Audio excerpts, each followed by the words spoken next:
Hey everyone, ta-da! Welcome back to Dubious Engineering. It's a Yamaha PSS-50 Portasound. Needs a bit of fixing. A lovely weekend dubious project coming up. We shall defend our honor.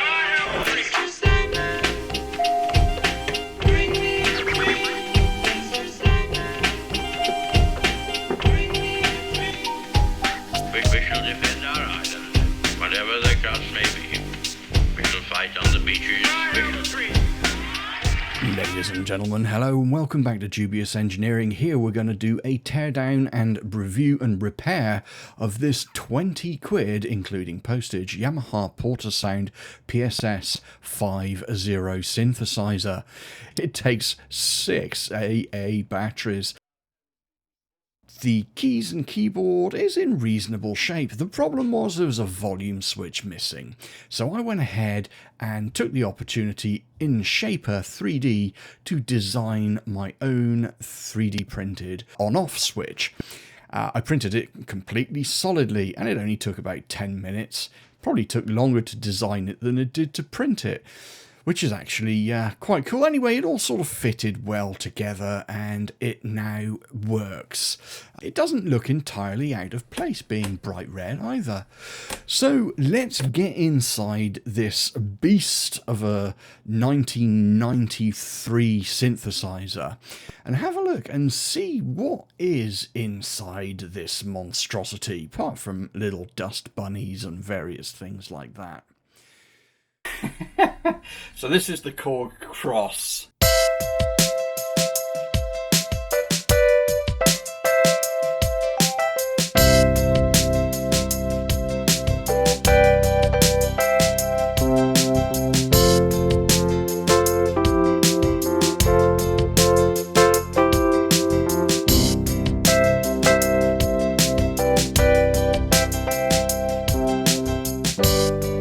Well, the construction's really quite simple. It's just a plastic enclosure with a speaker, a little mechanical keyboard with some electronic Pressel switches, and then thankfully the battery compartment is in great nick. Now, one of the interesting things about this, well, first of all, it was built in the 21st of July 1994, as you can see, but there's a custom-made Yamaha chip. This is a YM7137, which includes FM synthesis and pulse code modulation drums. It has 8 voice polyphony, and it's not stereo, unfortunately, it's only mono. And some of the challenges that we had with this keyboard, the keys themselves were a little bit displaced, had clearly had a bit of a hard life. Perhaps some kids had been on there bashing away at it at some point in the past. Anyway, after a little bit of TLC and a little bit more cleaning and some gentle persuasion, the unit was in pretty good nick. I decided, in order to make this Yamaha Portasound completely portable, to go ahead and make my own battery bank for it. I really didn't feel like forking out for 6 AA cells that would probably only last 10 to 12 hours or something along those lines. So I went ahead and did my usual trick of salvaging a bunch of used 18650 lithium-ion batteries and making use of a battery management circuit, of which you can see I have many.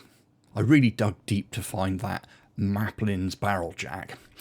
But once all of the electronics had basically been put together, I was then able to start understanding the size and shape of an enclosure that we might have to produce in order to make this entire battery bank safe and make it so that it was portable and completely rechargeable. Out comes Shaper 3D, and we go ahead and design ourselves a very simple enclosure and 3D print it. And then we can fit this wonderful little 12-volt DC battery bank into the 3D printed case. Then all we had to do was make a cable with DC barrel jacks, one at both ends. As with all of my little battery banks, plenty of hot glue was used. Some tape secured the lower clamshell to the upper clamshell. We made a cable, and then we were able to turn on the machine to see if it worked.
I'd done making this video, but clearly I haven't.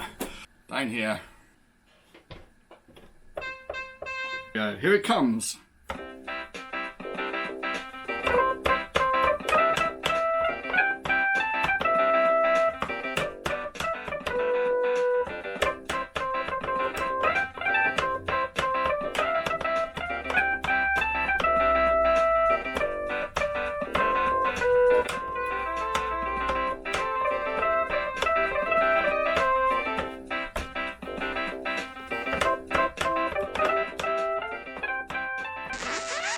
This is the Yamaha Portasound PSS-50.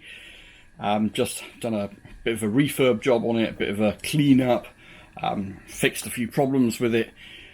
And what I wanted to show you was the difference in sound. This Yamaha PSS-50 has an FM synthesis chip on board, and it's made by Yamaha.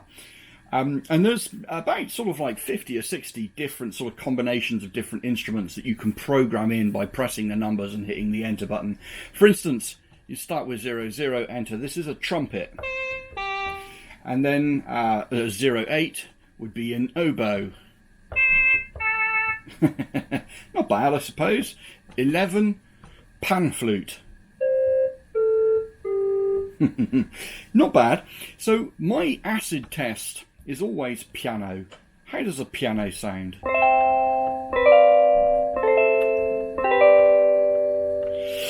Let's compare that with the OP1 by Teenage Engineering, which is a much more modern synthesizer and costs significantly more. So let's just go ahead and find a piano. There's a piano.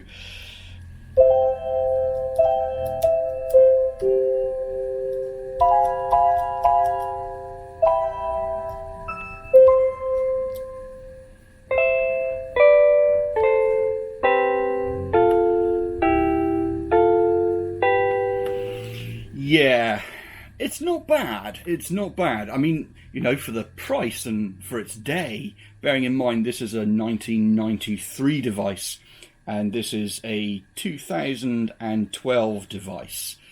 Yeah, I love this one.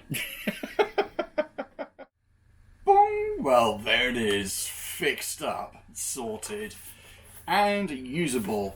It's okay.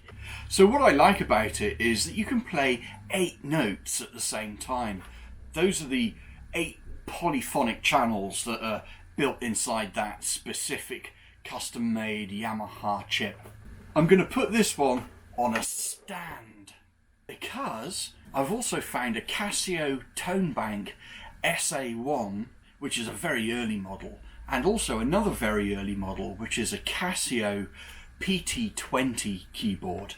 So those are coming to the channel in the not too distant future, and again for very sensible prices. Just fun to tinker with. Anyway, as always, thanks ever so much for watching. Have a wonderful week and weekend. Please give us a good old thumbs up. Don't forget to subscribe if you haven't already, and we'll see you in the next video. Take care, people. Bye for now. We shall fight on the beaches. Be pleased to inform Her Majesty that the White Ensign flies alongside the Union Jack.